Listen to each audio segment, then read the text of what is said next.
Hello guys, welcome to my channel Knowledge Nexus. Here I am going to provide you a lot of financial knowledge and lot of things. Just come to the point. Functions of finance. Finance. कल मैंने बताया हुआ था what is finance? Ultimately taking decisions about profit maximization. Profit कैसे भी किसी भी firm का बिजनेस का प्रॉफिट कैसे बढ़े, that is finance. Okay, ultimately profit maximization ही है, whether through production, through marketing, where to invest, how to invest. Ultimately profit maximization is the main goal of finance function. Investing in assets, long term, short term assets. Okay, distributing returns and from assets to shareholders, जैसे dividend वही हो गया, जो आपने कमाया हुआ था वो शेयर होल्डर्स में डिस्ट्रीब्यूट करना, लाभांश. Taking financing decision, investment decision, these are और लिक्विडिटी डिसीजंस. लिक्विडिटी डिसीजंस क्या होता है? This is for short term. That means cash inflow क्या है आपका, कैश आउटफ्लो क्या है. These are liquidity decision. Liquid कहते हैं कैश को. ओके, जो छोटे छोटे खर्चे होते हैं या जो भी खर्चे होते हैं जो आपका हमेशा का ट्रांजैक्शन है, that is known as liquidity decision. कहाँ पे आपको खर्चा करना है, क्या कंपनी का क्या कैश फ्लो है, क्या इनफ्लो है, क्या आउटफ्लो है, क्या इनफ्लो है. दिस इज ये बैलेंस जो करना होता है ना, these are comes under the liquidity decision. That means fund outflow, fund inflow. पहले इनफ्लो करवाना है, देन आउटफ्लो करवाना है. लिक्विडिटी डिसीजंस वही हैं. आपके मार्केट में जो आपके जिसने सामान लिए हैं, जो प्रोडक्ट लोगों ने लिए हुए हैं, फैक्ट्रीज ने लिए हुए हैं, डिस्ट्रीब्यूटर से लिए हुए हैं, आप उसका सारे का रिटर्न आया या नहीं, कितने दिन में रिटर्न देंगे. अगर वो बहुत ज़्यादा टाइम ले रहे हैं तो आपका इंटरेस्ट भी, जो अगर वो पैसे बैंक में होते या बिजनेस में लगाते तो वो आपका पैसा डबल हो जाता कंपनी का, वो भी टाइम पे लेना. That's comes under the financial decision. Investment decision involves capital expenditure, capital bursting. Investment decision जो है ना, जो इन्वेस्टमेंट डिसीजन जो फंक्शन ऑफ फाइनेंस है, वो कैपिटल एक्सपेंडिचर है कि पैसे को कहाँ पे लगाया जाए, किस डिस्ट्रीब्यूटर को, होलसेलर को सामान टाइम पे दिया जाए कि वो मार्केट में सेल करे और हमारा पैसा टाइम पे रिटर्न कर दे. That's it. तो ये सारा कैपिटल बर्स्टिंग आता है या कैपिटल एक्सपेंडिचर होता है. कैपिटल का मतलब होता है पैसा. ओके, सो अब हम लोग समझते हैं कि कैपिटल बजटिंग क्या है, बजट कैसे बनाते हैं. कैपिटल बर्स्टिंग, बजट हम लोग सुनते हैं, पूंजी का budget. Decision of allocation of capital of funds to long term assets that yield benefits in the future. long term assets में पैसे को लगाना जो कि yield मतलब आपके पैसे को बढ़ाता है फ्यूचर के लिए, that comes under the capital budgeting. Capital budgeting को कहाँ पे आप लॉन्ग टर्म के लिए पैसे को लगा रहे हैं, जो आपके पैसे को यील्ड करता है. यील्ड मतलब क्या होता है? उपज होता है, जो आपके पैसे को बढ़ाता है. Okay, prospects of new investments. New investment करना. ओके, कि कौन से बिजनेस में पैसा लगाया जाए, कहाँ पे पैसा लगाया जाए. शेयर्स खरीदे, डिवेंचर खरीदे. ओके, नई फैक्ट्री लगाए, कैसे काम को बढ़ाया जाए, मशीनरी लगाया जाए, क्या किया जाए. वेदर किसी दूसरे बिजनेस में पैसा लगाया जाए, कौन से फर्म को एक्वायर किया जाए जिससे हमारा फंड बढ़े. That comes under the capital budgeting. Perspectives of and the measurement of cut off rate against the perspective return of new investment. Cut off rate क्या है? ठीक है, क्या हमें कहीं से रेट कट भी करना है. इन्वेस्टमेंट डिसीजंस या कैपिटल बजटिंग में एक चीज़ और आती है कि रिटर्न. इन्वेस्टमेंट प्रपोजल्स जो होते हैं ना, वो जनरली क्या होते हैं? एक्सपेक्टेड रिटर्न और रिस्क दोनों होता है. इन्वेस्टमेंट प्रपोजल्स में एक्सपेक्टेड रिटर्न एंड रिस्क दोनों होता है, जो हम कैपिटल बजटिंग में अभी मैं पढ़ा रही थी. उसमें एक्सपेक्टेड रिटर्न एंड रिस्क दोनों होता है. अब कैपिटल बस्टिंग का क्या है कि इसमें रिप्लेसमेंट डिसीजन भी होता है। कैपिटल डिसीजन में, बस्टिंग में रिप्लेसमेंट डिसीजन भी होता है। अगर कोई भी बिजनेस नॉन प्रॉफिटेबल लगे और लगे कि उसका कोई बेनिफिट नहीं है, नॉन प्रोडक्टिव है, तो वो इन्वेस्टमेंट को वापस भी लिया जा सकता है, पैसे वहाँ से लिए जा सकते हैं वापस कि अब इसमें मुझे पैसे नहीं लगाने हैं। तो ये भी that comes under the financial decision. अब आता है कि अपॉर्चुनिटी कॉस्ट ऑफ कैपिटल, ये भी क्या है, ये भी कैपिटल बस्टिंग का ही एक पार्ट है। अपॉर्चुनिटी मीन्स होता है अवसर, वो होता है expected rate of return that could be earned from that investment. Opportunity cost of capital होता है expected rate of return, expected जो आपकी उम्मीद है, that could be earned on that particular investment, जो आप अर्न करेंगे उस इन्वेस्टमेंट पे, वो आता है आपका expected cost of capital और opportunity cost of capital।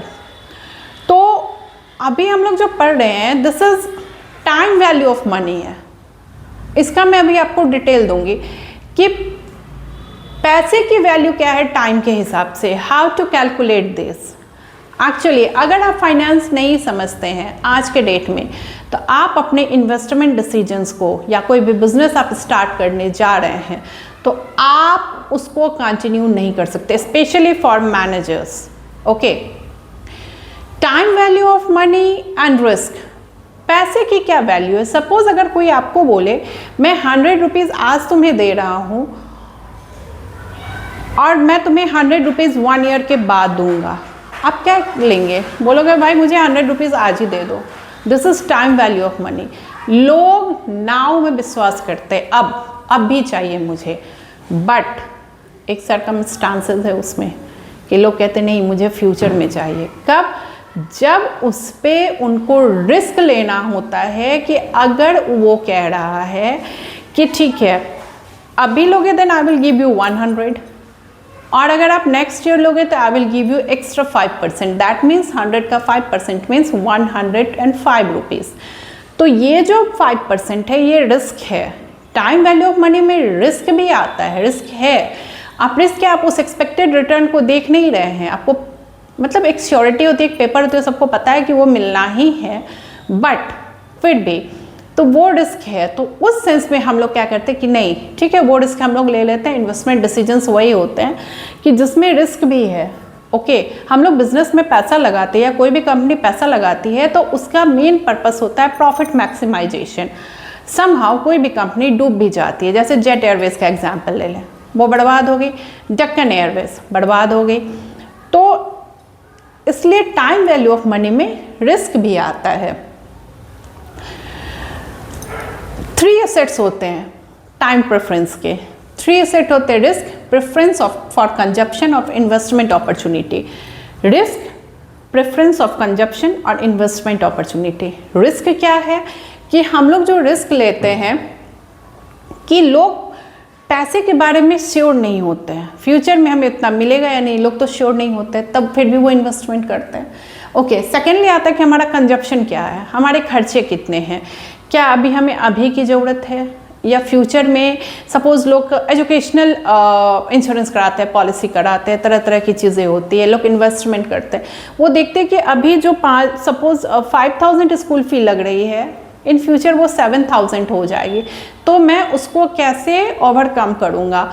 इस सेंस में भी लोग करते हैं। कंजप्शन हमारा कितना होगा। एंड एक होता है आपका third one is the investment opportunity. अब इन्वेस्टमेंट अपॉर्चुनिटीज़ जो है ना, उसमें क्या आता है, उसमें लोगों को देखा जाता है कि एडिशनल आपका क्या आता है इन्वेस्टमेंट अपॉर्चुनिटीज़।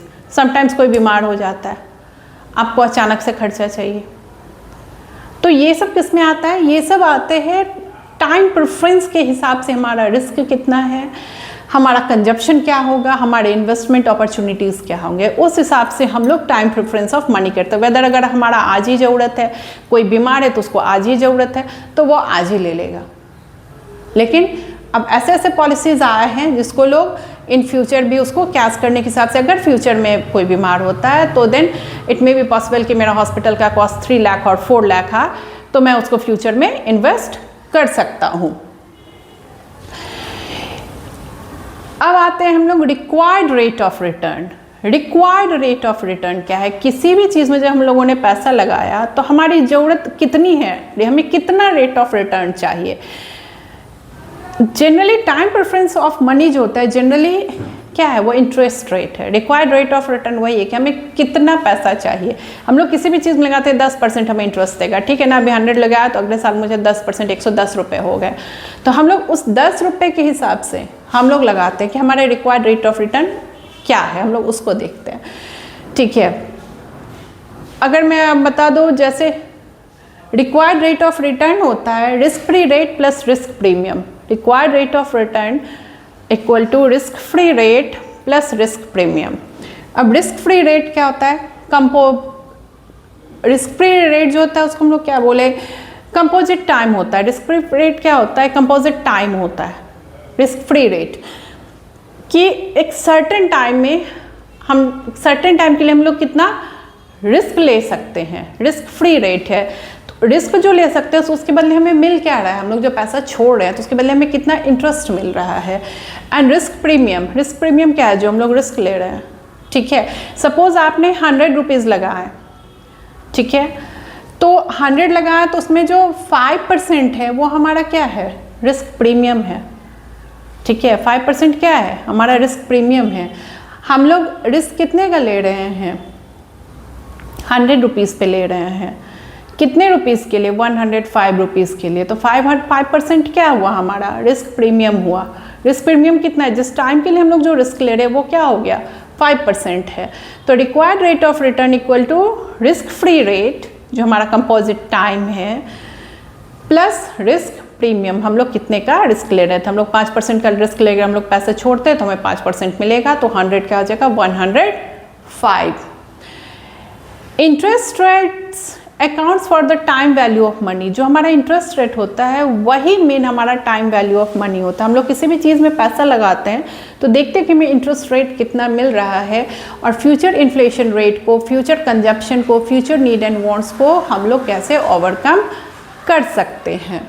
नाउ अब आते हैं, that is the most important thing जो इंटरेस्ट में आता है, that is compounding and simple interest.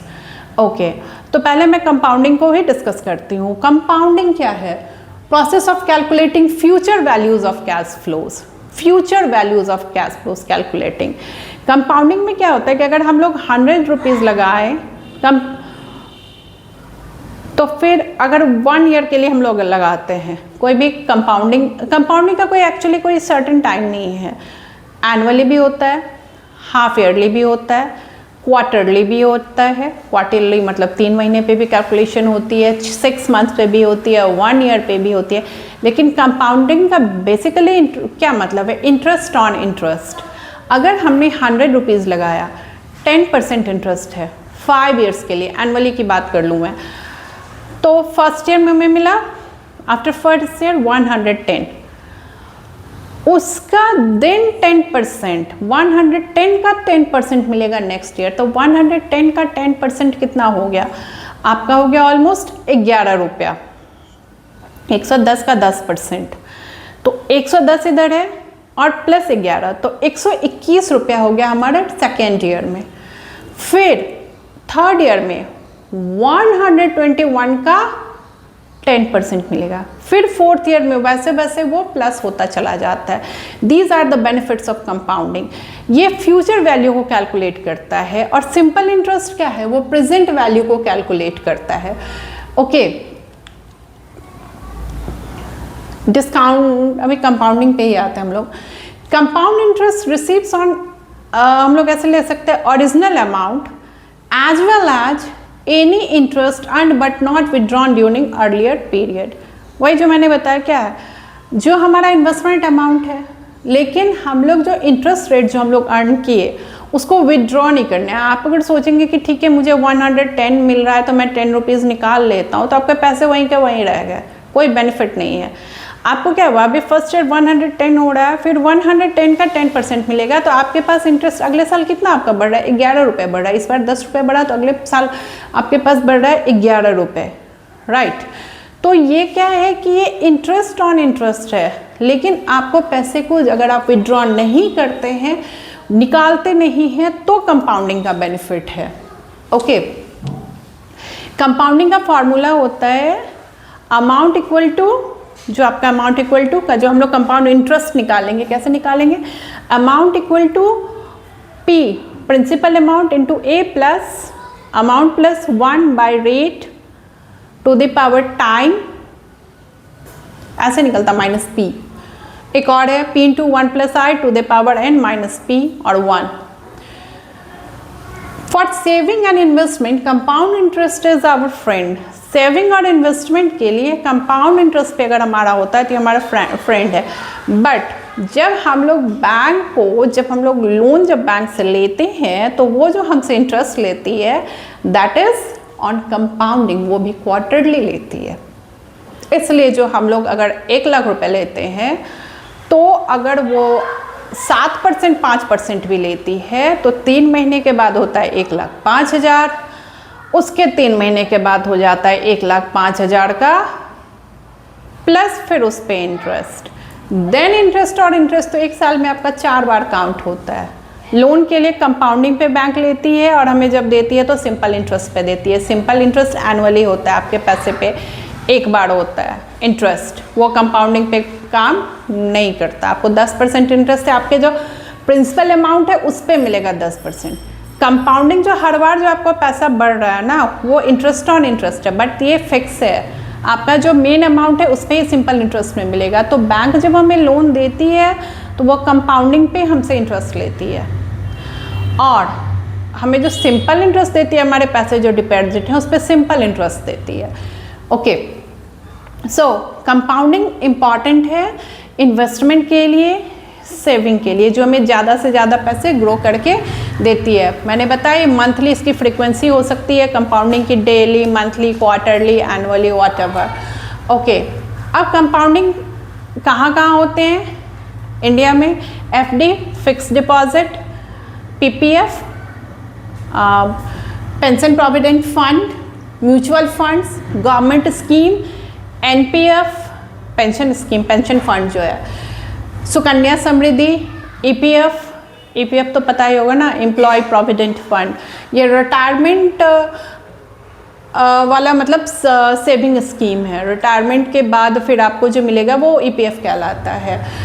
Okay, तो ये अल्टीमेटली हम लोग अब समझ चुके हैं कंपाउंडिंग कहाँ कहाँ होती है। Tomorrow I will teach you about the simple interest in our topic time value for money. So always keep your investment continue, whatever you would be in your age doesn't matter. अगर आप 20 years के as से अगर आप saving start कर, जो भी आपके पास पॉकेट खर्चा आता है, अगर आप इन्वेस्टमेंट स्टार्ट कर सकते हैं तो आप कर दीजिए स्टार्ट, बहुत बेनिफिट होगा आपको। Thank you.